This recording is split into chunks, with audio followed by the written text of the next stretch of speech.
Hello दोस्तों, welcome back to my channel. दोस्तों आज के इस वीडियो में हम बात करने वाले हैं कि 1 एम्पियर इज इक्वल टू कितना वाट हो सकता है।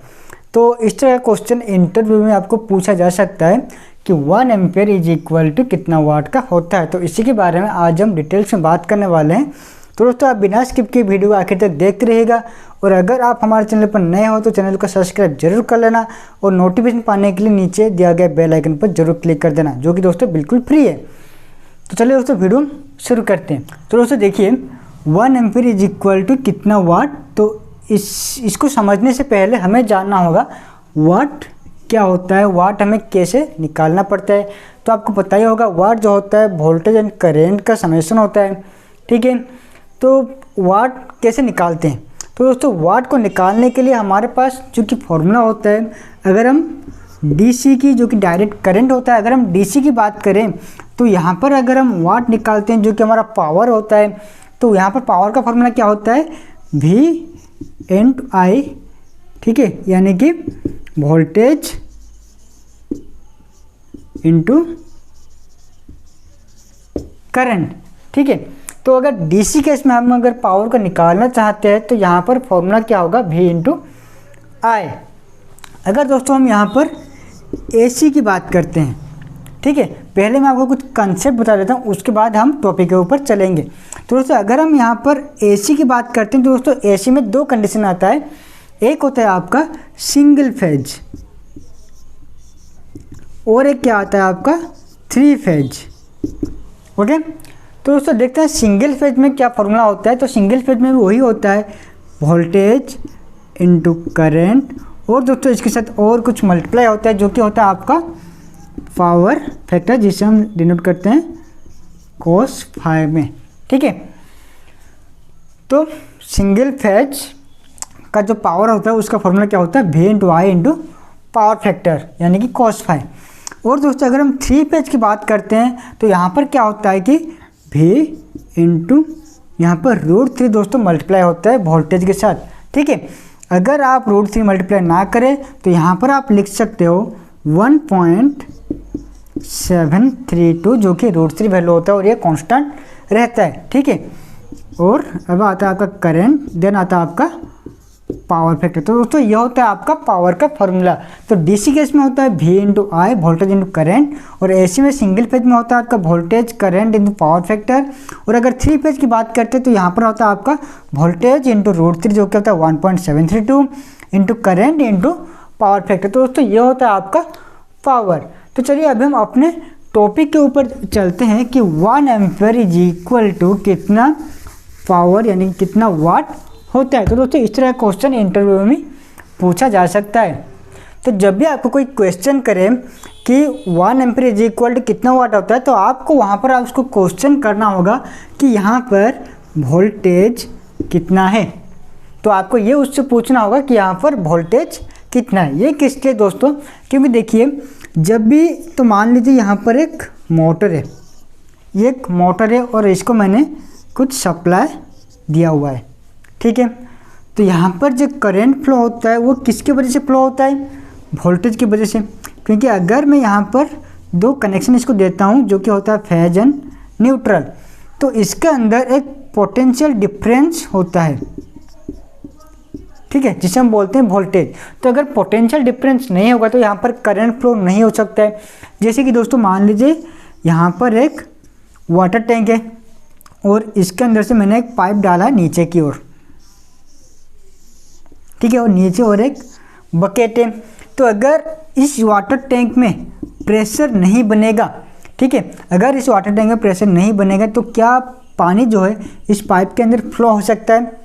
कभी नहीं होगा। उसी तरह अगर दोस्तों वोल्टेज नहीं होगा एक सर्किट में तो वहाँ पर कभी भी करंट फ्लो नहीं हो सकता है। अगर इसके ऊपर आपको कुछ और डाउट रहता है तो इसके ऊपर मैंने अलग सा वीडियो बना चुका हूँ, जिसका लिंक आपको डिस्क्रिप्शन बॉक्स में मिल जाएगा या फिर मेरे चैनल पर मिल जाएगा। तो जाइए वो वीडियो आप देख लीजिए, आपका सारा कन्फ्यूजन दूर हो जाएगा वोल्टेज एंड करंट का रिलेशन क्या होता है, ठीक है।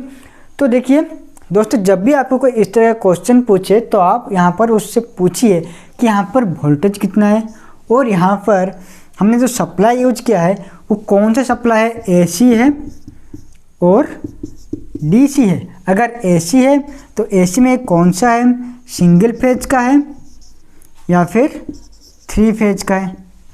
ठीक है, तो मान लीजिए मैं आपको बताता हूँ कि 1 एम्पीयर का करंट है तो यहाँ पर पावर कितना आएगा। तो आपने मुझे पूछा कि वोल्टेज कितना होगा और सप्लाई कौन सा है। मैं आपको बताता हूँ कि एसी का सप्लाई है और सिंगल फेज का है। तो हमें पता है एसी की सप्लाई में सिंगल फेज में कितना वोल्टेज होता है, 220 वोल्ट। ठीक है, तो यहाँ पर अगर हम पावर निकालते हैं इसका तो फॉर्मूला क्या होगा, मैंने बताया आपको सिंगल फेज का। तो सिंगल फेज यानी V इंटू आई इंटू पावर फैक्टर। तो मैंने आपको बताया सिंगल फेज, तो सिंगल फेज का वोल्टेज कितना होगा, 220 से लेकर 250 तक। तो यहाँ पर हम पकड़ लेते हैं 220 और करंट मैंने आपको कितना बताया है, 1 एम्पियर। तो अभी बारी आता है पावर फैक्टर का। तो दोस्तों यहाँ पर आपको पावर फैक्टर नहीं पूछना है। ठीक है, तो यहाँ अगर वो आपको पावर फैक्टर नहीं बताता है तो यहाँ पर आप आंखें बंद करके पुट कर लीजिए 0.8। ओके, तो दोस्तों यहाँ पर आपको पुट करना होगा 0.8, जो कि आपका नॉर्मल और एक कांस्टेंट पावर फैक्टर होता है। अगर आपको पावर फैक्टर मालूम नहीं है तो उस कैलकुलेशन में आप पुट कर सकते हो 0.8।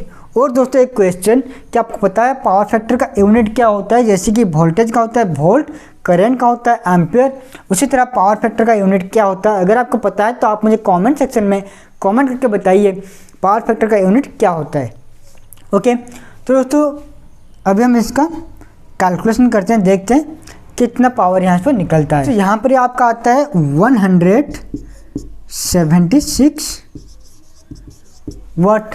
ठीक है, तो यहाँ पर जो सप्लाई था वो अगर हमारा सिंगल फेज का होता है, ठीक है, अगर सप्लाई हमारा सिंगल फेज का होता है तो यहाँ पर 1 एम्पियर कितना वाट का होता है आपका, 176 वाट का। अगर दोस्तों यहाँ पर हम डीसी की बात कर लेते हैं, ठीक है, तो जो सप्लाई है ये हमारा वोल्टेज है 220 वोल्ट का, लेकिन दोस्तों एसी के बदले ये हमारा है डीसी। तो डीसी में क्या होता है आपका देख लीजिए, तो डीसी में पावर क्या होता है V इंटू आई। तो क्या होगा 220 इंटू 1, तो यहाँ पर पावर कितना आएगा आपका 220 वाट, 220 वाट आपका आता है कहाँ पर, डीसी केस में। अगर आपका डीसी केस है तो यहाँ पर आपका 1 एम्पियर इज इक्वल टू 220 वाट होगा।